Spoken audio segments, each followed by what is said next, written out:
Buenas tardes, estimados alumnos. Sean ustedes bienvenidos a su clase de hoy, martes 18 de agosto del año en curso. Un día muy especial hoy para quienes han conocido la historia del Padre Hurtado.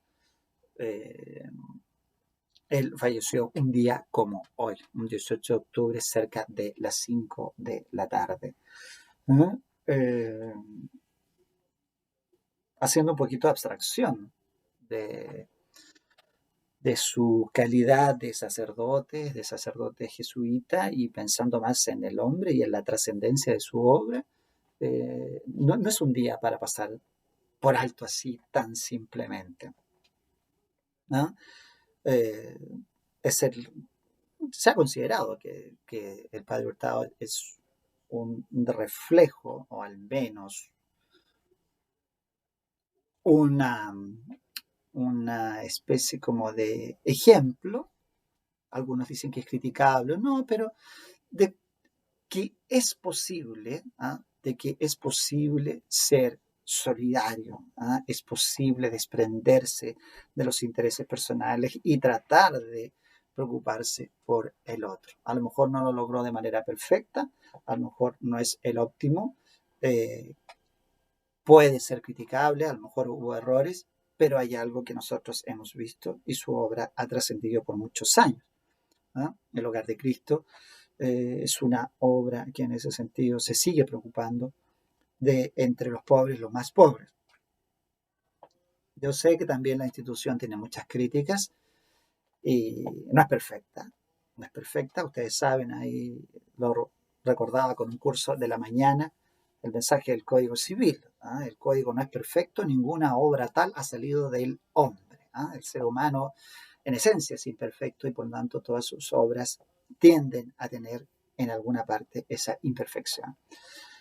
Pero, pero tratando de ver las cosas en aquello que sí ha producido un resultado, no podemos dejar de reconocer que sí hay un gran mérito en la creación de este hogar, que durante mucho tiempo ha ayudado a muchas personas,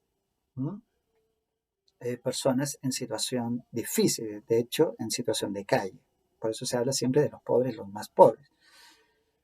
Eh, yo puedo hablar con algo de fundamento, porque en algún minuto fui voluntario del Hogar de Cristo y conocí por dentro cómo funcionaba la institución. ¿Mm? No en lo administrativo, estoy hablando en la ayuda, en lo concreto, en cuando uno va y acoge a las personas que necesitan ayuda, y que en el fondo uno con el tiempo se da cuenta que en verdad son ellos los que lo ayudan a uno. ¿Mm?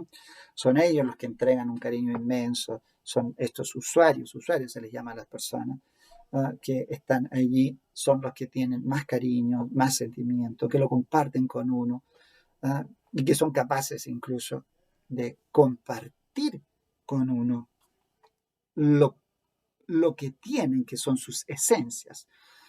Eh, yo tuve una experiencia muy, muy hermosa en ese sentido, así que durante el tiempo en que pude asistir, eh, conocí a los usuarios. Yo fui a una de las fundaciones que depende del hogar, que es la Fundación San Ignacio, y de ahí entonces ellos se preocupan de las personas que están en situación de calle, pero que a la vez tienen una, eh, algún tipo de discapacidad en el orden mental. No sé si la expresión es correcta la que uso, porque en verdad eh, hoy día se trata de ver a las personas con su mayor capacidad, no con su elemento o no con su circunstancia de discapacidad, sino que de la capacidad que tiene, cuál es la proyección que tiene esa capacidad, qué es lo que ellos buscan en ese hogar.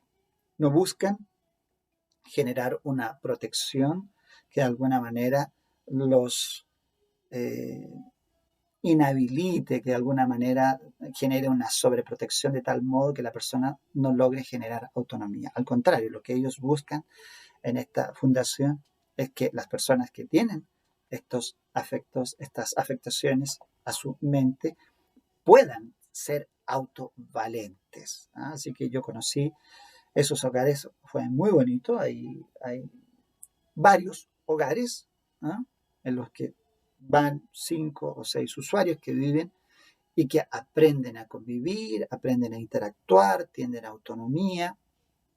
La fundación los va apoyando, los ubica en trabajos, ¿ah? Esas personas trabajan, pueden medianamente alcanzar algún tipo de recurso. Estamos hablando de personas que tienen, eh, claro, dificultades en su capacidad intelectual y por lo tanto sus trabajos lamentablemente a veces son muy mal remunerados. Incluso hay muchas circunstancias que, por ejemplo, yo en el lugar que yo iba, algunos iban, por ejemplo, a hacer aseo al mall, ¿no?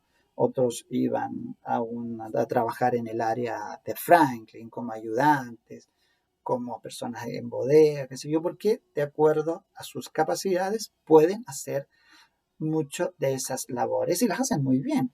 Las hacen muy bien, son muy aplicados, son muy responsables y eso es súper importante.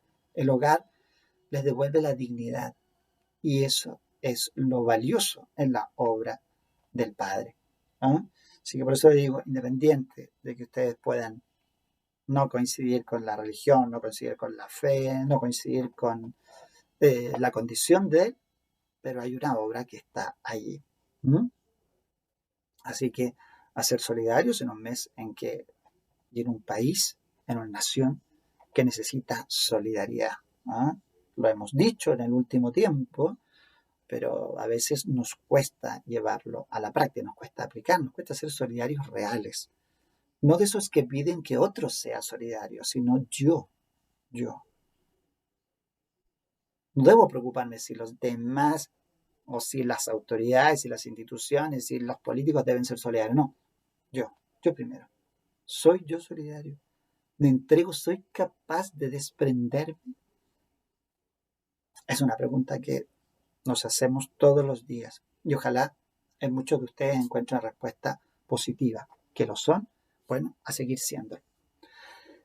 Vayamos con lo nuestro, que estamos analizando nosotros los modos de adquirir el dominio y habíamos comenzado a ver la clase última, la ocupación, ¿cierto? A buscar un lapicillo por ahí para que sigamos conversando acerca de la ocupación. Ya habíamos dado algunos elementos respecto de Tenía un plumón que tenía más tinta, pero este tiene muy poco, pero no lo veo. ¿Por qué? No lo sé. Acá está. Habíamos visto los 2 elementos esenciales. Tiene que haber una aprehensión material de la cosa y eso tiene que ser con el ánimo de apropiación, ¿ya? Porque en el fondo estamos buscando adquirir el dominio de una cosa. Pero la doctrina suele como ir desmenuzando un poquito estos elementos fundamentales y vayamos entonces por ellos. En primer lugar, debe tratarse de una cosa mueble que se encuentre abandonada o que no tenga dueño. Porque se supone que es un modo de adquirir de las cosas que no pertenecen a nadie. ¿Y qué cosas no pertenecen a nadie? Las cosas que o han sido abandonadas porque tuvieron un dueño o las cosas que nunca han tenido dueño. Lo que ustedes conocen allí como la res nullius o la res derelicta, ¿cierto? Y que son locuciones latinas que ven de allá desde el derecho romano, pero que en el fondo traducidas a nuestra actualidad se refiere a aquellas cosas que efectivamente nunca han tenido dueño. Veíamos al final de la clase anterior que dentro de esas cosas que nunca han tenido dueño, por ejemplo, está todos los recursos marinos. Por eso es importante y se producen discusiones con la ley de pesca, con la famosa ley de la jibia, con los problemas de los pescadores artesanales, de la pesca industrial, porque todos compiten por el recurso en tiempos en que el recurso ya no es tan generoso como era antaño.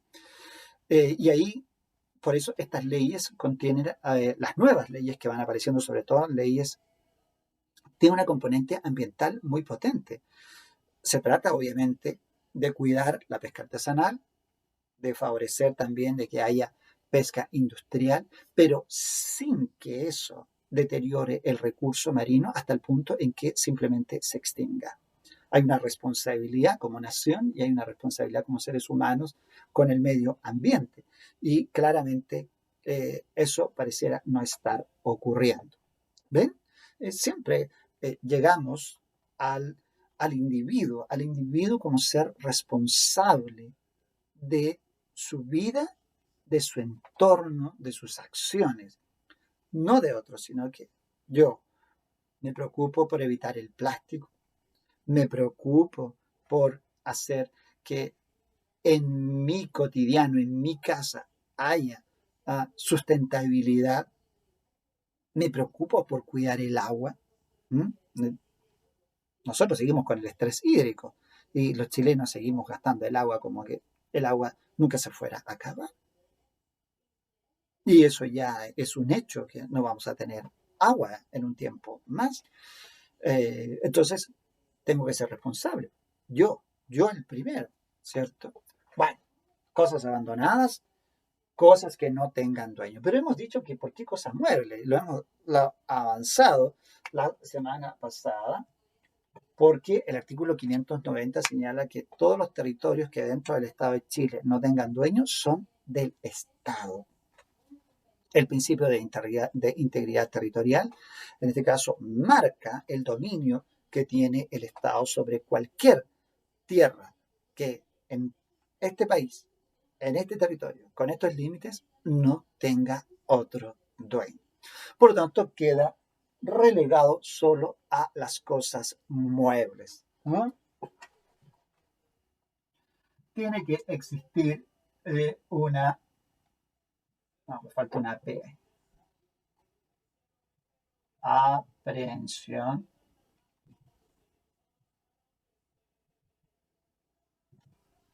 Tiene que existir una aprehensión material de la cosa. Ahora, hay que tener cuidado porque la aprehensión material de la cosa es una posibilidad. ¿Ah?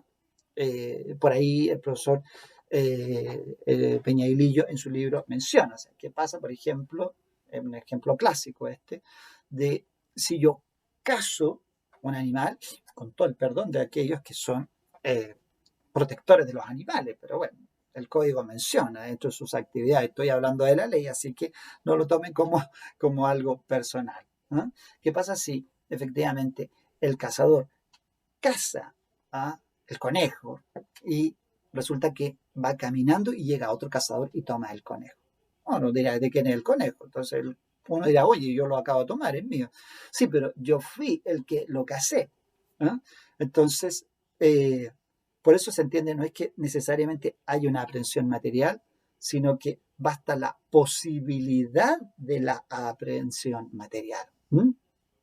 Si ello es posible, si yo puedo alcanzarla caminando unos pasos, entonces ya estaríamos dentro de esa aprehensión material. ¿Ya?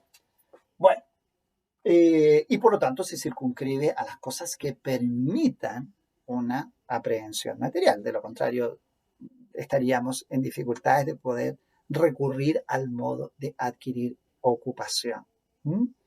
Pensemos, no sé, piensa en un animal salvaje. ¿No? No siempre existe la posibilidad de la aprehensión material. O sea, si no es posible, entonces no tenemos opción de la ocupación. Por eso la discusión grande allí en el mundo de la pesca artesanal y la pesca industrial, esa pesca de arrastre que puede sacar miles de peces simultáneamente versus los pescadores que van de alguna manera cuidando incluso el recurso porque toman lo que necesitan. Pero bueno, ahí tenemos que aprender todavía mucho en ese contexto. Luego tenemos el elemento subjetivo. Tiene que existir un ánimo de apropiación. un ánimo de apropiación. Aquí estamos hablando de un elemento muy subjetivo, muy subjetivo. Y por ahí en otro ejemplo es complejo porque alguien dice, ¿qué pasa si, por ejemplo, debajo de mi zapato, en este minuto donde yo estoy de pie, hay una moneda? Pero yo no lo sé, pero ahí está. Yo tengo la aprehensión material, pero no tengo el ánimo porque no sé que está ahí. Y otra persona que está mirando ahí, que yo tengo, cuando salga va a ir y recoger la moneda. Entonces uno podría decir, en este caso, ¿quién tiene el derecho de ocupar ese bien fungible, dinero, moneda en este caso? ¿Ah? Yo, porque tengo efectivamente la aprehensión material, está bajo mi zapato. La otra persona que ya tiene la posibilidad, porque en la medida en que yo me mueva, va a poder retirar la moneda. Bueno, son situaciones allí un poquito límite. ¿No? También podríamos decirlo, yendo nuevamente al mundo de la caza y la pesca. O sea, ¿quién tiene el ánimo y quién tiene la aprehensión material de la cosa? ¿Ah? Supongamos que estamos en una zona de pesca, estoy allí con el buzo, va bajando, qué sé yo, y va trayendo algunos peces.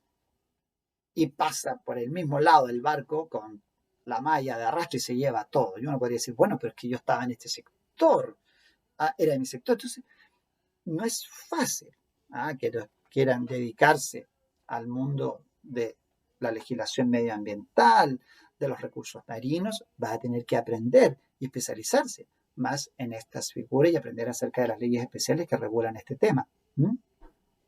Muy interesante puede ser un derecho del futuro próximo, no del futuro lejano, sino que del futuro próximo.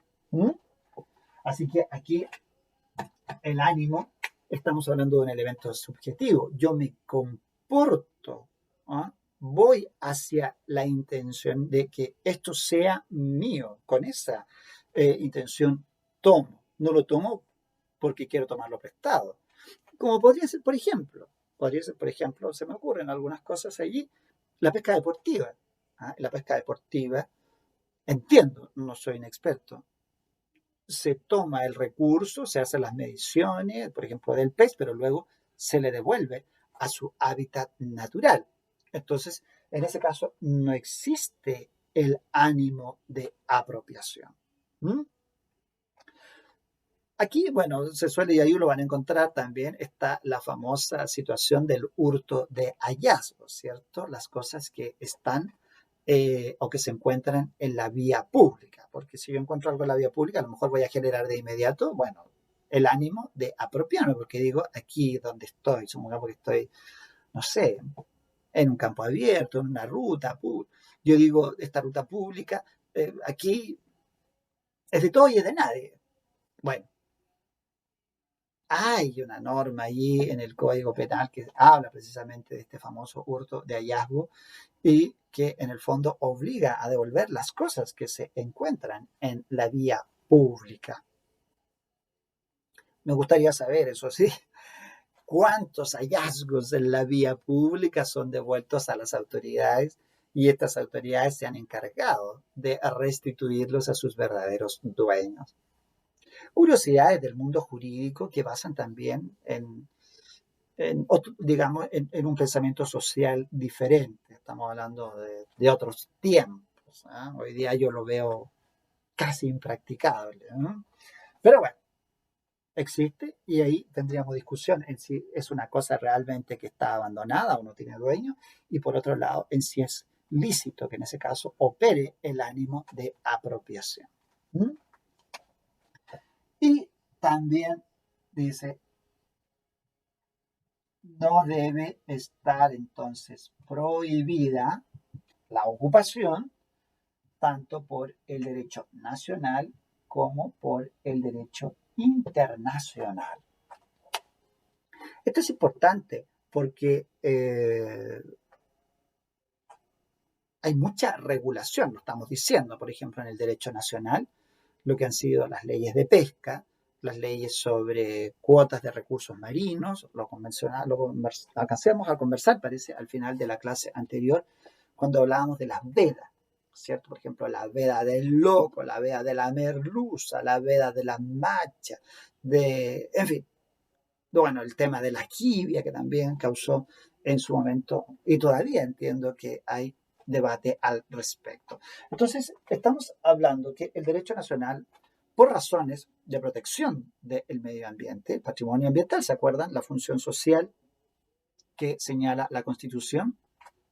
Por supuesto que nosotros tenemos en nuestro entorno un patrimonio ambiental que requiere ser protegido, porque ya no estamos en los tiempos en que el recurso era inagotable. Siempre se pensaba que la renovación del recurso era constante y por lo tanto superaba en creces al consumo. Pero el ser humano se convirtió en un depredador salvaje, nos hemos convertido, tenemos que incluirnos, en depredadores de nuestro medio ambiente y al final terminamos por ir haciendo que muchos de los recursos que tenemos hoy día se vuelvan recursos escasos. Entonces aquí obviamente que tiene que intervenir el derecho nacional para ir regulando. Por ejemplo, prohibición de caza. Hay animales que tienen protección, sea porque se encuentran en peligro de extinción, sea porque son animales que son, por ejemplo, emblemáticos, el huemul, por ejemplo, que tiene una carga incluso simbólica en nuestro sistema.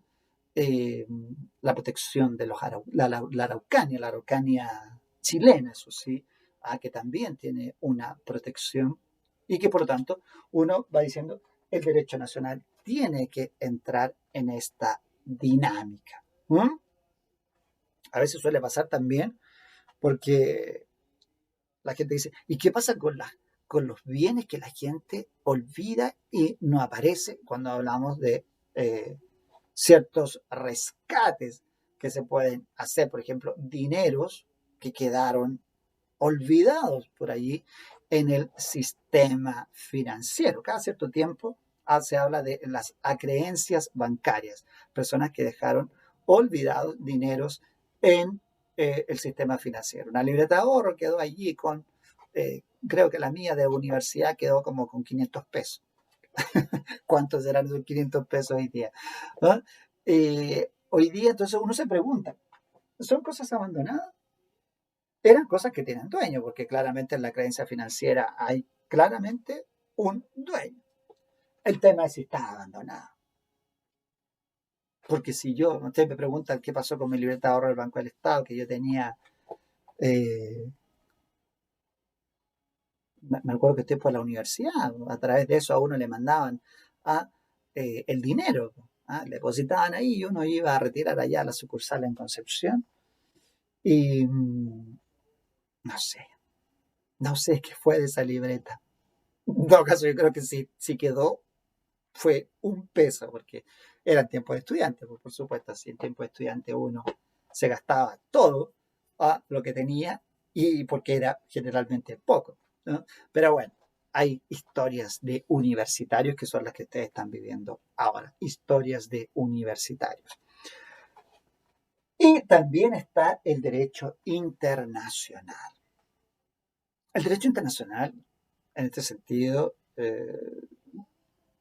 ha tratado de ir, aquí no soy un experto, pero de ir concordando en que ciertos bienes deben ser patrimonio de toda la humanidad, ¿cierto? Y por lo tanto no son apropiables. Pensemos que efectivamente los recursos marinos que se encuentran en alta mar, obviamente puede tomarlos cualquiera porque el alta mar es un ambiente libre de jurisdicción, libre de soberanía, ¿cierto? Por lo tanto, todo recurso que se encuentre allí. Pero a veces hay protección, por ejemplo, las ballenas que han tenido protección y ahí los japoneses que siempre han tenido un conflicto respecto de este recurso marino. Y no sé qué irá a pasar hacia el futuro. Irán a considerar Marte, por ejemplo. Marte van a decir, no, es un bien inmueble, así que no puede ser ocupado. Sí, pero no tenemos principio de integridad territorial allá en Marte. Así que el que llegue primero se hará dueño. Bueno, para eso se celebran tratados internacionales que hacen inapropiable, por ejemplo, los cuerpos celestes, los cuerpos que están fuera de la Tierra. Pero bueno,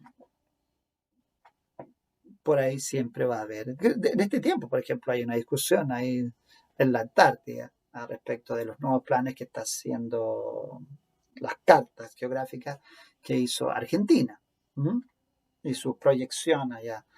Entonces, siempre esto del derecho internacional tiende a regular, pero la regulación llega o coincide en su valor con el valor que tiene la regla de derecho internacional.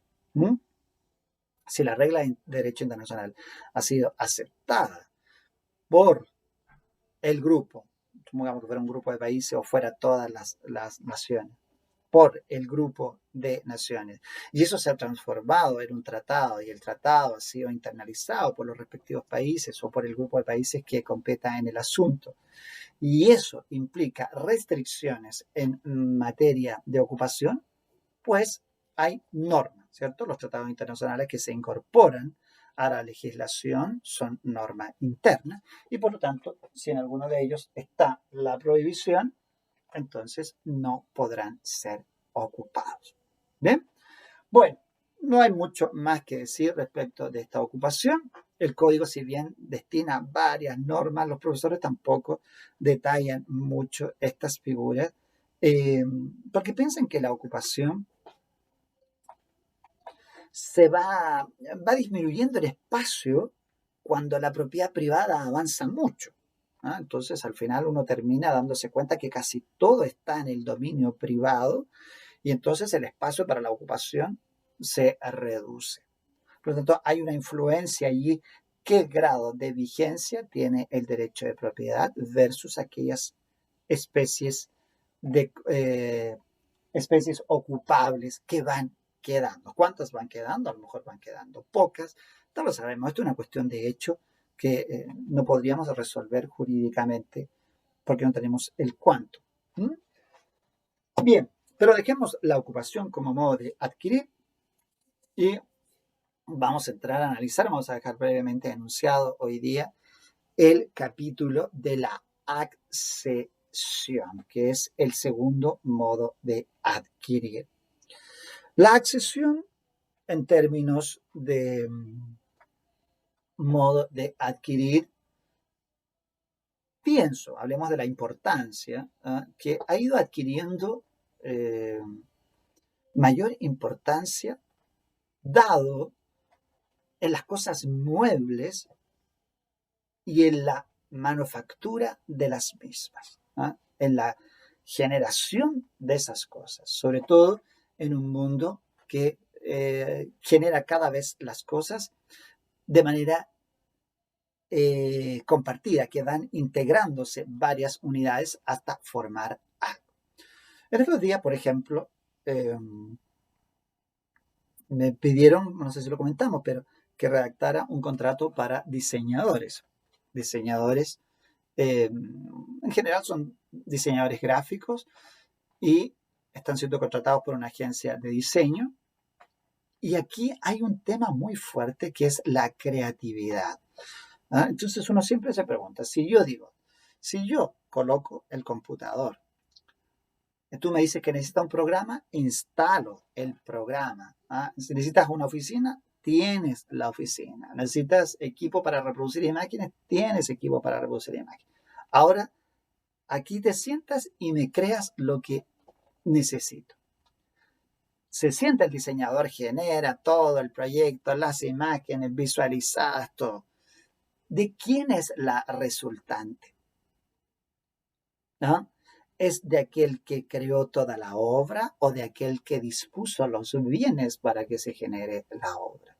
En esto se ha visto mucho esta integración que a veces resulta en un gran problema.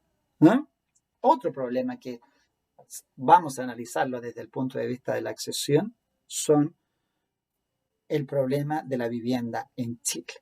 ¿Qué pasa con la vivienda en Chile? Si ustedes se han fijado, y a lo mejor han conocido casos muy cercanos, que en la propiedad de una persona a veces vive más de una persona. Por ejemplo, a mí los casos que me llegan habitualmente en esta materia son, viene un cliente, me dice, ¿sabes qué? Nosotros tenemos una casa que heredamos de mi mamá, les cuento el último caso, 10 hermanos. Pero de estos 10 hermanos, hay 3 que viven en la propiedad que era de mi mamá y los otros 7 vivimos fuera porque ya tenemos nuestra casa. En cambio, aquellos 3 hermanos que están viviendo, hay uno que vive dentro de la casa construida que era de la mamá y por otro lado, en la parte de atrás del patio se han construido 2 casas donde viven los otros hermanos, los otros 2 hermanos. Entonces, los que están fuera dicen, oye, nosotros queremos participar de la propiedad de esa casa, porque obviamente mi mamá la dejó, somos 10 y queremos repartirlo. Pero no podemos porque ellos están ocupando la casa. Y los que están dentro de esa casa generalmente suelen decir, bueno, pero esta casa yo fui el que pagué contribuciones, o yo construí, o yo puse el techo, o yo asfalté, y el que está en la casa de atrás dice, oye, pero yo aquí construí una casa que esta tiene mucho más valor que la que era de mi mamá. Situaciones de hecho que van marcando el problema de quién es dueño de qué. Entonces, uno dice, ¿es dueño de la casa que construí el que es constructor o es dueño el que es dueño del terreno en el que se construyó? Este es un conflicto social muy fuerte, sobre todo en un país que tiene serios problemas habitacionales. Y por eso tenemos un problema que la accesión resuelve, aun cuando la resolución que da la accesión no sea una resolución que pueda ser muy práctica. Es muy fuerte llevándolo a tribunales en términos de lo que pueda decir la sentencia, pero en términos de solucionar el problema real que ocurre no es mucha la ayuda. Bien, y finalmente tenemos un tipo de accesión, que es con la que en verdad comenzamos la accesión propiamente tal, que por ahí he ido conversando con los alumnos, les digo yo, cada vez se ve un poco más dado el cambio climático, ¿no? Y que es hablar de la accesión de inmueble a inmueble. ¿Por qué? Que podamos ver los tipos de accesión. Por ejemplo, si ustedes han escuchado y han visto noticias acerca de la laguna de Aculeo, la laguna se secó completamente. Era una laguna preciosa, con un entorno natural muy, muy bello y enorme, enorme, era una laguna enorme. Pero tenía muchos propietarios ribereños, ¿cierto? Mucha gente que tenía sus casas, sus negocios, sus camping, no camping, camping, eh, y que estaban en la ribera. Entre eso incluso había también, por ejemplo, algunas empresas deportivas que se instalaron, que tenían vela, que tenían motos, que fueron contaminando el agua, producto del petróleo o de la benzina, no sé qué usarán estas lanchas, que fue contaminando. Yo conocí esa laguna cuando era verde, total y absolutamente verde. Y después la vi y era negra, absolutamente negra. Y después desapareció. ¿Por qué? Porque las napas subterráneas se fueron secando, los propietarios ribereños fueron tomando esas aguas pocas que quedaban para sus riegos, hasta que finalmente se secó. Algunos dicen que es mal uso, pero en el fondo yo creo que la razón es clara. El cambio climático va operando y se va secando todo. Aunque se podría haber hecho un uso más eficiente del agua, digamos, en épocas tempranas, habríamos llegado a la misma conclusión, porque el agua de aquí hasta Puerto Montt va a ir bajando sustancialmente. Entonces, ¿pero qué pasa con esa tierra que empieza a aparecer más allá de la cerca? ¿Es mía? Bueno, la accesión da respuesta a eso, porque efectivamente el dueño de la ribera, el que es propietario riberano, es decir, que está ahí contiguo a la laguna, comienza a extender su propiedad cuando efectivamente sí llega. Pero recuerden que aquí hay que tener presente que si se trata de una playa, en ese caso estamos hablando de bienes nacionales de uso público. Así que hay que tener cuidado en estas diferencias. Pero bueno, fuera de eso, cuando se produce, por ejemplo, que un lecho de un río se va secando, que estas lagunas van desapareciendo, los propietarios que son ribereños van proyectando a su límite que colindaba con el río. Y ahí entonces uno se pregunta, ¿y ese terreno que se va incorporando, que va accediendo como terreno seco, lamentablemente, de quién es? Bueno, la accesión también da respuesta en estos casos. ¿Ya? Bueno, hemos dicho la importancia a través de estos ¿ah? eh, estas tres realidades que se pueden ver reflejadas en el análisis de la accesión. ¿Mm? Vamos entonces a dejar esquematizado eso.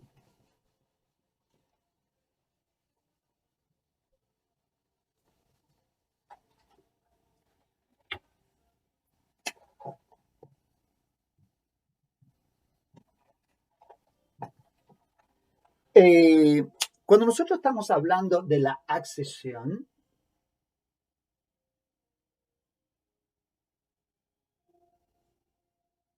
¿se entiende? Cuando hablamos de la accesión, tenemos una definición legal que podríamos decir que describe, pero que tiene varios elementos, porque cuando hablamos de el dueño de una cosa, señala que también puede ser dueño de lo que ella produce o de lo que se junta a ella. Por tanto, como que hubiera una especie de acción viva o dinámica, ¿eh? Que se produce en la accesión.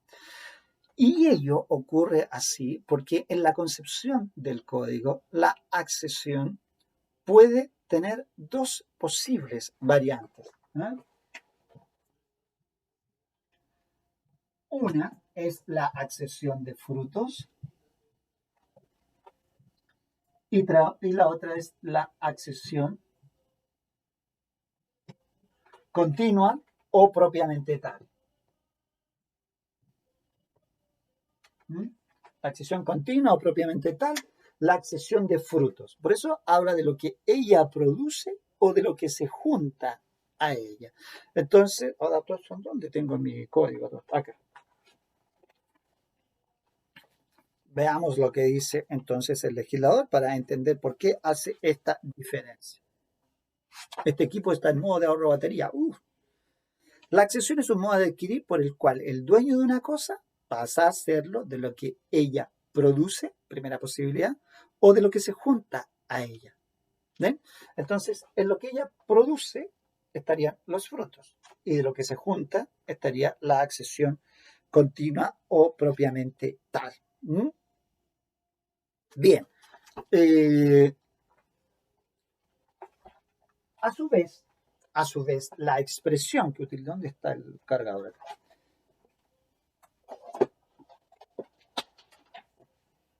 A su vez, les decía yo, la expresión que utiliza el legislador de lo que ella produce, en verdad en doctrina genera dos conceptos, ¿no? Que es la distinción entre frutos y productos. Porque allí en el 644, que da una aproximación de los frutos, se habla que precisamente los frutos es aquello que la cosa genera con o sin la ayuda de la industria humana y que no producen un deterioro, una extinción de la cosa que lo genera. En cambio, el producto es aquello que la cosa da, pero ayudada de la industria humana y que termina por extinguir o modificar la cosa que las genera. Por lo tanto, el fruto puede ser considerado, en este caso, la proyección la proyección de aquello que constituye, ustedes saben, como la facultad de goce, y por otro lado, el producto es la proyección de la facultad de disposición. Porque por la facultad de disposición yo puedo tomar algo y destruir aquello que lo origina. El ejemplo clásico podría ser el bosque. Si yo talo el árbol, si yo corto el árbol, hablo de un producto. La madera es un producto, porque si bien salió del árbol, pero el árbol se extinguió. Mientras que si yo tomo la manzana o la naranja, la retiro, la percibo, bueno, en ese caso el fruto queda allí, perdón, el árbol queda allí subsistente. Y generalmente se produce con o sin ayuda de la industria humana. Bien, bueno, esta accesión de fruto es un poquito criticada por la doctrina porque dice que no era necesario si nos tomamos solo de la facultad de goce del dominio. Si la facultad de goce es, como lo hemos visto en clases anteriores, el aprovechamiento de los frutos, no tiene sentido decir que la persona se hace dueña de los frutos por accesión, porque en el fondo llegaríamos a la misma conclusión a través de esta facultad de goce. ¿Por qué consumió el fruto? Porque tiene la facultad de goce. Y los otros dirían, ¿por qué consumió el fruto? Porque es dueño de lo principal, es dueño del árbol y por lo tanto también es dueño de sus frutos. Cosas disímiles, a lo mejor alguien encuentra una diferencia y seguramente la hay. Le aseguro que seguramente hay. Pero lo que nosotros nos vamos a enfocar es en esta, en la accesión continua o propiamente tal, porque aquí tenemos tres tipos, de inmueble a inmueble, de mueble a mueble y de mueble a inmueble. Aquí estaba el problema social que yo les marcaba, aquí está el problema de las producciones conjuntas y aquí está lo que mencionábamos recién del cambio climático y la sequedad de nuestros ríos y lagos. Bien, vamos a quedar hasta allí por el día de hoy. Mañana vamos a tratar entonces este tema con mayor profundidad. Bien, a descansar por esta tarde. Y nos veríamos mañana miércoles. Bien, que tengan un buen día. Nos vemos. Chao, chao.